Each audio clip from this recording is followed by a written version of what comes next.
Assalamu alaikum. Today we will discuss about enzyme inhibition, and in this topic we will discuss how different enzymes can be inhibited. So first of all, we can define inhibitor as any substance that decreases or lower down the velocity of reaction is called enzyme inhibitor. Anything that causes the inhibition of speed or velocity or metabolism of enzyme or working of enzyme, so this is called the enzyme inhibitor. And there are two types of enzyme inhibitors. One is the reversible inhibitors and the second one is the irreversible inhibitors. As the name suggests, the reversible inhibitors are those inhibitors whose effect can be neutralized and whose effect can be neglected. But the irreversible receptors or inhibitors, irreversible inhibitors are those inhibitors whose effect cannot be neutralized, and can't be overcome by increasing the substrate concentration. So we classify reversible inhibitors into three categories. One is competitive, second one is non-competitive, and the third one is uncompetitive. And in the irreversible category there is only one classification, that is called the suicidal inhibitions. So let's start with the reversible inhibition. As the name suggests, the reversible inhibitions, it binds with the enzyme non-covalently, or we can say it forms a van der Waals attraction or other electrostatic force of attraction. Actually, these are inhibitors which are attached to enzyme non-covalently, and their effect can be neutralized by two ways. One is the increasing substrate concentration. If we increase the substrate concentration, then the effect of these inhibitors can be neutralized. And the second one is by removing them from the active site of the enzymes. If we remove these inhibitors from the active site of enzyme, of course there will be no inhibitor and the enzyme will carry out the normal reaction again. So let's start with the types of reversible inhibitors and the different subclasses of the reversible inhibitors. First one is a competitive, second one is non-competitive, and the third one is uncompetitive inhibition. So let's start with a competitive inhibition. Competitive inhibition is that type of inhibition in which we can say the inhibitor is structurally similar to the substrate, or inhibitor is a substrate analog. So we can say there is competition, as the name suggests, competitive. So there is a competition between the substrate and the inhibitor for binding with the active site of the enzyme. As we can say, two opponents are striving to achieve a goal. So let's start with the features of the competitive inhibitors. So we can say, first of all, their effect can be overcome or neutralized by increasing the substrate concentration. Second one is as we increase the inhibitors with the enzyme, there is Km increases. What is the Km actually? Actually, Km, we can say, the amount of substance to achieve the half of the maximum velocity is called Km. Michaelis Menten constant actually it is, and Vmax remains unchanged, maximum velocity is remained unchanged, and the Km is inversely proportional to the affinity of enzyme towards substrate. It means if there is increase in Km value, there is a decrease in affinity of enzyme toward the substrate. Let's start with the examples of the competitive inhibitors. First of all, we have an enzyme that is called as a succinic acid or succinate. We have enzyme that is a act on the substrate succinate. So there is a succinate enzyme complex, and the product is the fumarate plus enzyme can be revitalized and renovated.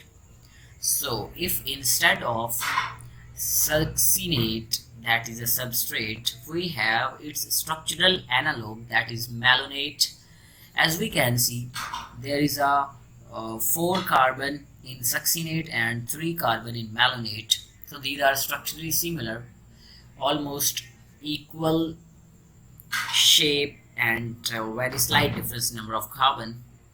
So when the malonate attach with the enzyme, there is a no product formation. Okay, so the next is very important graph. That first one is the Michaelis Menten competitive inhibition, and the second one is the Lineweaver-Burke competitive inhibition. So this on x-axis there is a substrate concentration, and on y-axis there is a maximum velocity. And we can say as we plot a graph, when there is no inhibitor added or when there is inhibitor added, then the two different graphs can be obtained. But we can see clearly here for the both uninhibited and inhibited graph, there is a same line for Vmax. You can see. So we can say there is no effect on Vmax in the competitive inhibition, and we can say there is increase in Km value. So this is the Michaelis-Menten competitive inhibition. And why we use the Lineweaver-Burke competitive inhibition? Because the Michaelis-Menten graph values are very small, so that's a reason we can say we use the reverse of this graph, and we use the 1 over S on x-axis and 1 over V on the y-axis. And we can say there is a common junction at y-axis. It means there Vmax is same for inhibited or uninhibited graph. So there is decrease in negative value, it means there is an increase in Km value. So these are two graphs of competitive inhibition. The next one is non-competitive inhibition. So as the name suggests, there is no competition with the substrate concentration and no resemblance with the substrate. No competition between substrate and inhibitors and no resemblance with the substrate. Inhibitors bind at other site than the active site. Actually, in this type of inhibition, inhibitors bind not at the active site of the enzyme, actually on another site of the enzyme. This is called the allosteric site. And then they may combine to the enzymes and forming the enzyme inhibitor complex, or to the enzyme substrate complex, because substrate always attached to the active site, and when the enzyme and substrate are attached, then these inhibitors can be attached to the enzyme substrate complex, and ultimately no product will be formed, as this type of inhibition can cause the disturbance in the transition state or intermediate state, cannot be overcome by the increase in the substrate concentration and the effect on the Vmax and Km. In this case, the reverse of competitive inhibition happens. Km remains unchanged and the Vmax is decreased. As we can say, Km is the concentration of substrate, half concentration, and we can say the concentration of substrate that is required to achieve the V, half of the Vmax. And Vmax, why Vmax is decreased? Because there is less substrate and enzyme interactions. So that's the reason Vmax decreased and Km remains unchanged.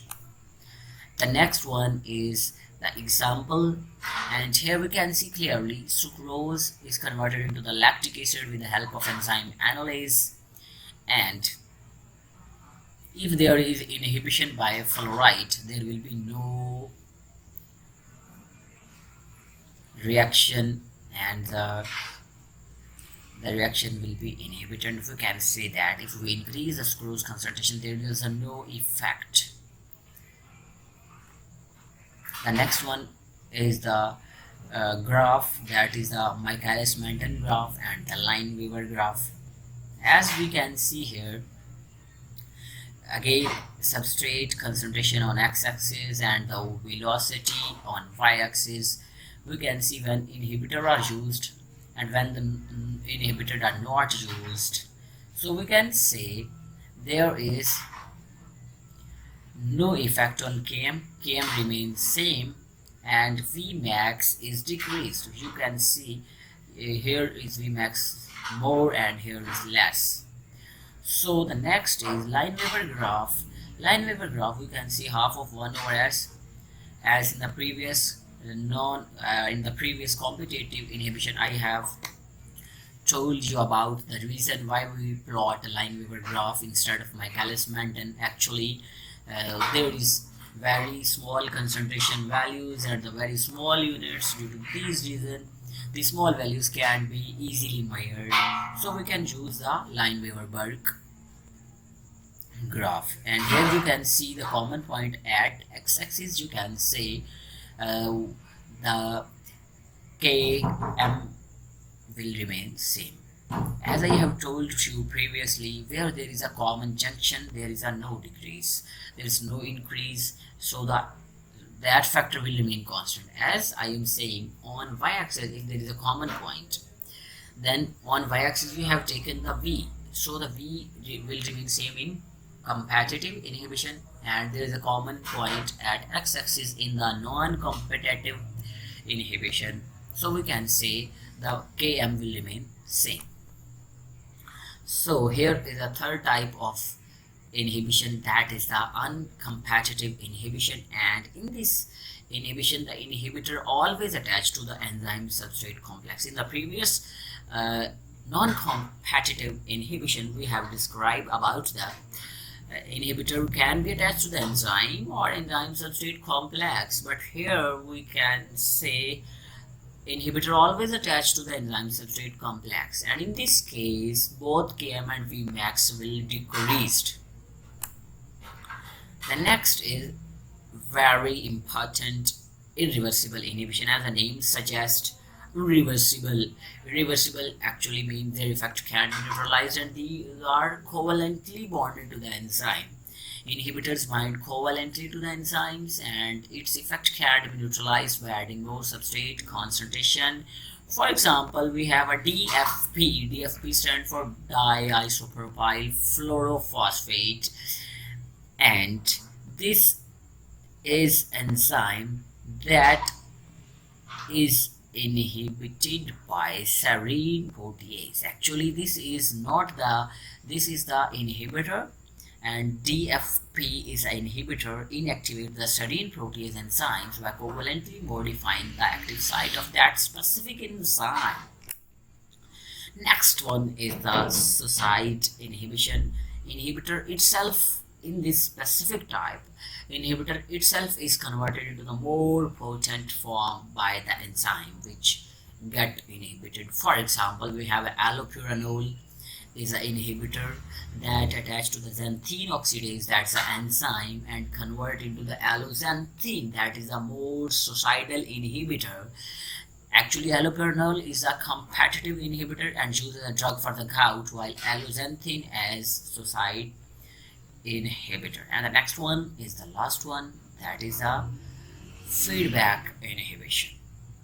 Final product of the pathway inhibit the first rate limiting step or the slowest step of that specific reaction. Very easy.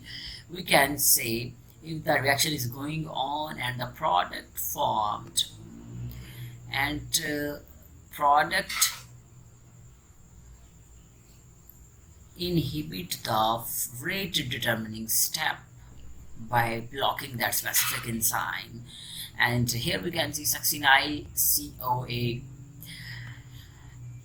with the glycine, and this reaction is catalyzed by the ALA synthase and the gamma ALA form, and finally heme production. And when the heme is formed, there is blockage in the ALA synthase and there is no further heme formation. So this was all about the inhibition of enzyme.